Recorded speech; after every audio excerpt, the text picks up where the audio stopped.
बिस्मिल्लाहिर्रहमानिर्रहीम। अॼु असां जेको आहे सो पढ़ंदासीं compare the physical characteristics comets asteroids and meteoroids. भेट कंदासीं फिज़िकल करेक्टरिस्टिक्स जी ख़ासियतूं कमेट्स जूं ऐं एस्टेरॉइड्स जूं ऐं मेटर्स जूं। इहे जेको आहे सो छा आहिनि, वॾा वॾा जेको आहे सो पथर आहिनि। एस्टेरॉइड थियो, कमेट्स थियो, बल्कि इनखे नंढो कमेट्स खे जेको आहे सो सियारो बि चयो थो वञे। कल्ह असां जेको आहे सो पढ़ियोसीं स्पेस एंड सैटेलाइट, ख़ाली जॻह ऐं जेको आहे सो ग्रह। सैटेलाइट जेको आहे सो ॿिनि क़िस्मनि जूं थींदियूं आहिनि। हिकु त आर्टिफिशियल सैटेलाइट थींदी आहे, ॿियो नेचुरल सैटेलाइट। सैटेलाइटूं इहे खोड़ सारे कमनि में ईंदियूं आहिनि। मौसम खे ॾिसण जे लाइ बि असां जेको आहे सो सैटेलाइट जो इस्तेमालु कंदा आहियूं, ऐं जेको आहे सो सिग्नल जे लाइ बि असां इस्तेमालु कंदा आहियूं, ऐं जेको आहे सो रेडियो जे लाइ पर्पज़ जा ॿियनि एपनि खे घणनि सालनि खे हलाइण जे लाइ बि असां जेको आहे सो छा इस्तेमालु कंदा आहियूं, सैटेलाइट जो इस्तेमालु कंदा आहियूं। अॼु असां जेको आहे सो पढ़ूं था asteroids. Asteroids are irregular shaped solid object made up of rocks and metals। Asteroid जेको आहे सो irregular shaped थींदो आहे, माना उनखे जेको आहे सो काई शिकिल न थींदी आहे, हिकिड़ो फिक्स शेप न थींदो अथसि, जंहिंजी जेकी सूरत हुजे इनरेग्युलर शेप हूंदो आहे, हिकिड़ी सूरत ठहियल न हूंदी अथसि। Made up of rocks and metals, पत्थरनि जो ऐं जेको आहे सो धातुनि जो ठहियलु हूंदो आहे। Asteroids in a various size of ranges from a few metres up to several 100 kilometres. इहो जेको आहे सो साइज़ में थिए थो, केतिरनि ई 100 किलोमीटरनि जो एस्टेरॉइड जेको आहे सो पत्थर थिए थो, वॾो आहे इहो। There are million of asteroids orbiting in the sun in outer space। केतिरा ई लखें जेको आहे सो एस्टेरॉइड्स ऑर्बिटिंग कनि था सिज ते, आउटर स्पेस ॿाहिरीं जेको आहे सो स्पेस ते केतिरा ई जेको आहे सो ऑर्बिटिंग कनि था, यानी माना गोल मोल फिरनि था। Majority of asteroid exits in a region located between orbits Mars and Jupiter. Majority जेका एस्टेरॉइड जी एग्ज़िट का वजूद था, या ते माना जेको आहे सो आहिनि मारस सियारे में ऐं जेको आहे सो जुपिटर में। Is called asteroids belt. इनखे सॼो वञे थो एस्टेरॉइड बेल्ट बि सॾियो थो वञे। Asteroids are sometimes called minor planet. Asteroid खे जेको आहे सो कुझु टाइम सॼो वञे थो त मिनर नंढड़ो जेको आहे सो हिकिड़ो सियारो आहे। जीअं जुपिटर वॾो सियारो आहे, मार्स वॾो सियारो आहे, त हिनखे जेको आहे सो नंढड़ो सियारो सॾियो थो वञे। Planets because they are remnant species of planets left during the formation of solar system। असांजे सोलर सिस्टम वांगुरु ई ठहियल आहे। Asteroids cannot be seen through our naked eyes। We need large telescope to see them। Asteroids खे असां जेको आहे सो पंहिंजी अखियुनि सां नथा ॾिसी सघूं। एस्टेरॉइड्स खे जेको आहे सो ॾिसण जे लाइ असांखे टेलीस्कोप जी ज़रूरत पए थी। टेली माना जेको आहे सो परे वारियूं शयूं, स्कोप माना जेको आहे सो ॾिसणु। परे वारी शयुनि खे ॾिसण जे लाइ असां टेलीस्कोप इस्तेमालु कंदा आहियूं, ऐं जेको नंढड़ियुनि शयुनि खे ॾिसण जे लाइ असां माइक्रोस्कोप जो जेको आहे सो उहो कंदा आहियूं। वेझो वारी शयुनि खे ॾिसण जे लाइ असां माइक्रोस्कोप जो इस्तेमालु कंदा आहियूं। Comets are the small broken pieces of ice, dust and gases found beyond in the orbits of Neptune and Pluto in the solar system। Commit जेको आहे सो नंढड़ो जेको आहे सो ब्रोक डाउन आहे, नंढड़ो आइस ऐं डस्ट जो, बर्फ़ जो ऐं डस्ट जो ऐं गैसिस जो जेको लधो वञे थो नेपच्यून में ऐं प्लेटो में, सोलर सिस्टम असांजे जेको आहे सो शमसी निज़ाम में। Comets are also called dirty snowballs. Comets में जेको आहे सो पिणु पए थी, पिणो सॼो वञे थो स्नोबॉल्स, यानी माना बर्फ़ जो जेको आहे सो बाल सॼो वञे थो इनखे। Astronomers believe in comets like asteroids are also the remnants of the planets left during the creation of our solar systems। Astronomer believe कनि था commits like asteroids also remittance आहे प्लेनेट जो छॾियल कुझु क्रिएशन असांजे सोलर सिस्टम में, शमसी निज़ाम में।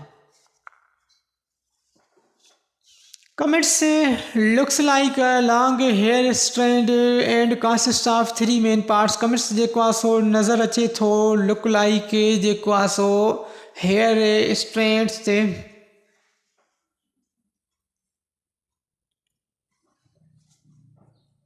Strands the main nucleus अथसि, हिन में मेन जेको आहे सो हिसा अथसि न्यूक्लियस आहे, ऐं कामा आहे, ऐं टेल आहे। हिन में जेको आहे सो कमिट्स में 3 जेको आहे सो इहे शयूं थियनि थियूं। The nucleus of comet is a cooled rocky body जेको आहे सो हुन न्यूक्लियस जेको विच थिए थो इहो कोल्ड रॉकी बॉडी जो ठहियलु आहे। Comets are revolve around sun is highly elliptical orbit. Comets जेको आहे सो रिवॉल्व करे थो सिज जे चौधारी हाईली एलिप्टिकल ऑर्बिट में। At first glance, comets or asteroids may appear very smaller, but their difference lies in presence in sun. Comets जेको आहे सो एस्ट्रोइड्स में बि उन्हनि जेको आहे सो चयो त इहो नंढड़ो आहे, पर डिफरेंस आहे जेको आहे सो प्रेजेंस सिज में। As the comets approach sun, comets जी जेको आहे सो अप्रोच आहे पहुच आहे सिज ताईं, कामा हेज़ी क्लाउड आहे and tail appears on it main's body glows, ऐं जेको आहे सो टेल हेज़ी बॉडी आहे। While asteroids remains unaffected, जॾहिं त जेको आहे सो एस्ट्रोइड्स unaffected आहे, the tail comet always points the direction opposite the sun. Tail जेको आहे सो कमिट्स जो हमेशह जेको आहे सो हमेशह जेको आहे डायरेक्शन हुनजो अपोज़िट हूंदो आहे सन जे जेको आहे सो उबतड़ जेको आहे सो हुनजो डायरेक्शन हूंदो आहे, हुनजो मुंहुं हूंदो आहे। यानी we can see comets occasionally during our life time because they spend most of time in outer solar system. असां जेको आहे सो ओकेशनली कॾहिं कॾहिं ॾिसी सघूं था, इन जी जेको आहे सो इहो घणे टाइम खां पोइ जेको आहे सो नज़र अचे थो। What is a Halley comets? Halley comet is only comet visible the naked eyes from the earth. असां जेको आहे सो ज़मीन ते ॾिसी सघूं था नेक्ड आइज़ सां। It appears on sky every 76 year. इहो जेको आहे सो अपीयर थींदो आहे, ज़ाहिर थींदो आहे 76 सालनि खां पोइ। Last time it was seen in 1986। आख़िरी टाइम जेको आहे सो ॾिठो वियो हो 1986 में। Next time it will be visible इन 2062। 2000 जेको आहे सो 62 में कमिट्स जेको आहे सो हेली कमिट्स ॾिठो वेंदो हुयो। Astronomers called as a short period comets because its period of revolution is in the range of 10 years. Astronomer जेको आहे सो चवनि था इहो जेको आहे सो शॉर्ट पीरियड जो कमिट आहे, इहो रिवॉल्यूशन करे थो तमामु आसानी सां रिवॉल्व करे थो 10 ईयर्स 10 ईयर में। It was first observed in 250 BCE में ॾिठो वियो। मेटोराइट्स बि जेको आहे सो हिकिड़ो पथर आहे। Meteorites are small rocky particles found in very floating in outer space. मेटोराइट्स जेको आहे सो नंढड़ो रॉकी पार्टिकल आहे, पथर found to be floating in outer space, ॿाहिरी स्पेस में जेको आहे सो नज़र ईंदो आहे। Most meteorites are left over pieces of comets and asteroids. Most जेको आहे सो मेटोराइट्स लेफ्ट ओवर कनि था पीसिस कमिट्स में ऐं एस्ट्रोइड्स में।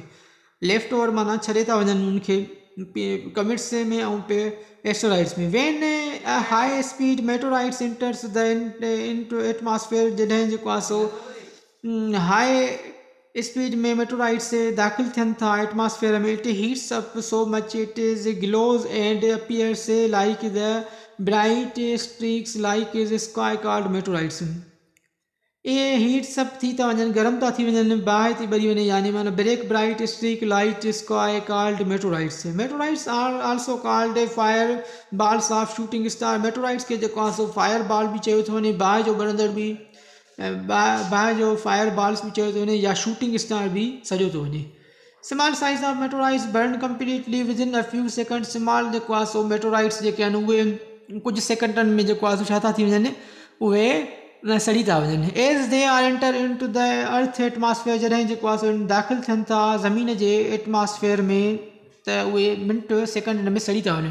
It is only their dust that reach to the earth. इहा जेको आहे सो डस्ट मिटी पहुचे थी ज़मीन ताईं छड़ो। Whereas the large size meteorites do not burn completely. जेको आहे वॾे साइज़ जा मेटोराइट्स आहिनि, इहे जेको आहे सो नथा सड़नि। Such meteorites fall on the surface on earth in the form of small rocks. कुझु मेटोराइट्स जेको आहे सो स्मॉल नंढनि रॉक में, नंढनि जेको आहे सो टुकड़नि में जेको आहे सो ज़मीन ते आहिनि। These half burnt rocky pieces found on the earth and called meteorites. उहे जेको आहे सो हाफ मेटोराइट्स आहिनि जेके नज़र अचनि था ज़मीन ते। आर्टिफिशियल सेटेलाइट हथरादू सेटेलाइट आहे। Artificial satellites human made designed place in orbits around earth and celestial body outer most artificial हथरादू satellite these satellites space through power of vehicles which is rockets उहा रॉकेटनि जे ज़रिए मोकिले वञे थी खला ते। One satellite put in the orbit हिकिड़ी satellite orbit ते रखी थी वञे इन यूज़िस एनर्जी फ्राम सन उहा सन मां एनर्जी इस्तेमालु करे थी form work throughout its lifetime उहा जेको आहे सॼी ज़िंदगीअ ताईं हले थी। Today there are so many artificial satellites operating in space केतिरियूं आर्टिफिशियल जेको आहे सेटेलाइट आहिनि उहे जेको आहे इस्तेमालु कयूं वञनि थियूं मथे खिला में असां छॾे था ॾियूं उहे जेको आहे गोल मोल फिरनि थियूं पोइ असांजो कमु थिए थो। Most of artificial satellites placed in orbits around earth वधीक जेको आहे सेटेलाइटूं प्लेस थियनि थियूं generally are these satellites are flying elliptical shaped orbits elliptical shape जी हूंदियूं आहिनि locate different distance from surface on earth नज़र ईंदियूं आहिनि मुख़्तलिफ़ जेको आहे सो सरफेस ते। The well-known is application these satellites include telecommunication, TV signals, broadcasting, earth imaging, weather, forecasting and navigations। ये सेटेलाइटूं मुख़्तलिफ़ असां इस्तेमालु कयूं था टीवी ब्रॉडकास्टिंग जे लाइ, इमेजिंग जे लाइ, वेदर फोरकास्टिंग जे लाइ, नेविगेशन जे लाइ, इहे सभिनी जे इस्तेमाल जे लाइ इहे असां सेटेलाइट